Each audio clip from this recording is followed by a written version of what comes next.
প্রিয় শিক্ষার্থী বন্ধুরা, সবাইকে স্বাগত জানাচ্ছি। আজকে আমরা অষ্টম শ্রেণীর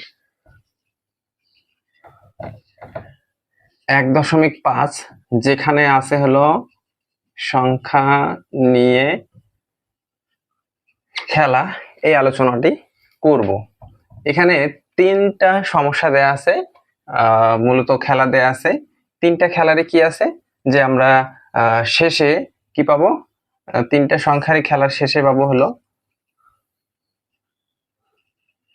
ভাগশেষ 0। এটা কিভাবে মেলানো যায়? আমরা কি করলাম, র্যান্ডমলি যে কোনো একটা সংখ্যা নিলাম। 1 নম্বরের প্রেক্ষিতে আমি বলতেছি, প্রথম স্টেপে কি নিলাম, 2 অঙ্কের আমি যে কোনো একটা সংখ্যা নিলাম। সাপোজ আমি 13 নিলাম। এখন স্টেপ 2 তে কি করব, স্টেপ 2 তে করব হলো সংখ্যার অঙ্কগুলোর স্থান পরিবর্তন করলাম। আচ্ছা, 1 এর জায়গায় দিলাম 3 আর 3 এর জায়গায় দিলাম 1, এই স্থান পরিবর্তন করলাম। তারপরে স্টেপ 3 তে যে সংখ্যা দুইটির যোগফলটা নির্ণয় করলাম, এটা পেলাম 44। পরবর্তীতে কি করলাম, স্টেপ 4 এ যে পেলাম যে আমরা যে যোগফলটা পেয়েছি, এই যোগফলটাকে 11 দ্বারা ভাগ করলাম। আর স্টেপ 5 এ এসে আমরা কি পেলাম, যে এটার ভাগশেষ, এই ভাগশেষটা কি পেলাম, 0 ভাগ শেষ। এটা যে কোনো সংখ্যার ক্ষেত্রে মূলত আমরা যদি এই 5টা স্টেপ মেনটেন করি, তাহলে কি পাবো, যে প্রত্যেক ক্ষেত্রে ভাগশেষটা আমরা পাবো হলো 0। তোমরা এই 13 এর জায়গায় যে কোনো সংখ্যা নিলেও এই 5টা স্টেপ পর কি হবে, ভাগশেষ 0 হবে। এটি ছিল প্রথম খেলাটা। তারপর 2 নম্বরের যে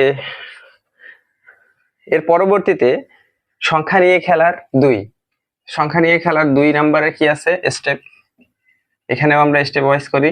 স্টেপ 1, স্টেপ 1 এ কি আছে, আমরা একটা সংখ্যা নিলাম। আচ্ছা, এই সংখ্যাটা কি করলাম, আবারও স্থান পরিবর্তন করলাম। এখন সংখ্যা দুটো গতবার যোগ করছিলাম এবং এবার স্টেপ 3 তে এসে সংখ্যা দুটো কি করব, আমরা বিয়োগ করব।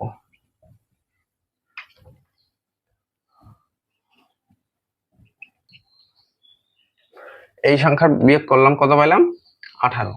এখন স্টেপ 4 এ যে কি করব, এই 18 কে কি দেব, 9 দ্বারা ভাগ করব, বিয়োগফলকে 9 দ্বারা ভাগ করব। এখানকারও স্টেপ 5 এ এসে কি পাবো, যে 0 ভাগ শেষ। তাহলে কোনো সংখ্যা আমরা 2 অঙ্কের যে কোনো সংখ্যা নিলাম, সংখ্যাটার স্থান পরিবর্তন করালাম। স্থান পরিবর্তন করানোর পর বড় সংখ্যা থেকে ছোট সংখ্যা কি করব, বিয়োগ করব। বিয়োগফলকে যদি 9 দ্বারা ভাগ করি, সেক্ষেত্রেও আমরা কি পাবো, ভাগশেষ 0 পাবো। ঠিক এই জিনিসটাই মূলত এখানে কথায় লেখা আছে, 2 অঙ্কের যে কোনো সংখ্যার অঙ্ক দুইটির স্থান পরিবর্তন করো, অঙ্ক দুইটির স্থান পরিবর্তন করো। স্টেপ 2 নম্বরে চলে গেছে। বড় সংখ্যা থেকে ছোট সংখ্যাটি বিয়োগ করে, 9 দ্বারা ভাগ দাও, ভাগশেষ 0 হবে। তাহলে কি গেলাম, 9 দ্বারা ভাগ দেওয়া মাত্রই ভাগশেষ 0 হবে। এখানে 2 অঙ্কের যে কোনো সংখ্যার ক্ষেত্রে মূলত আমরা এই খেলাটা দেখাতে পারি। ভাগশেষ কিভাবে হয়, হলো 0।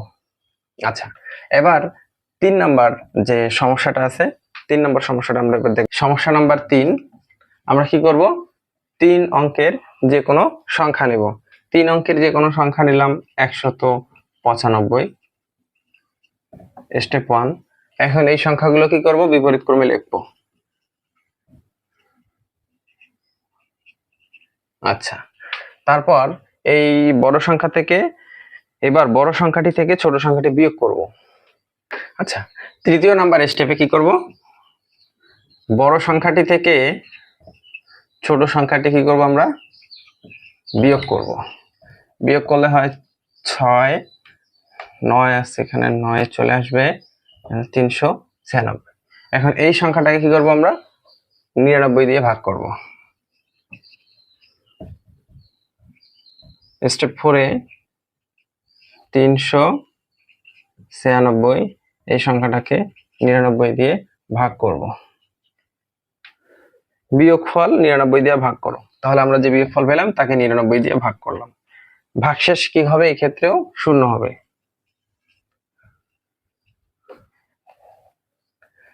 চারবার 99 কে গুণ করলে 399 300 কত হয়, যেমন আমি 99 দিকে যদি ভাগ করি তাহলে এক্ষেত্রে স্টেপ 4 হবে 0 ভাগ শেষ। মূলত এটা হয় কত, ভাগফল হয় 4 আর ভাগশেষ হয় কত, 0। তাহলে এটি ছিল সংখ্যা নিয়ে অষ্টম শ্রেণীর বইয়ে 3টি খেলা। আশা করি বুঝতে পারছো। সবাইকে ধন্যবাদ। আর সবাই ভালো থাকবে এই কামনায়। আসসালামু আলাইকুম।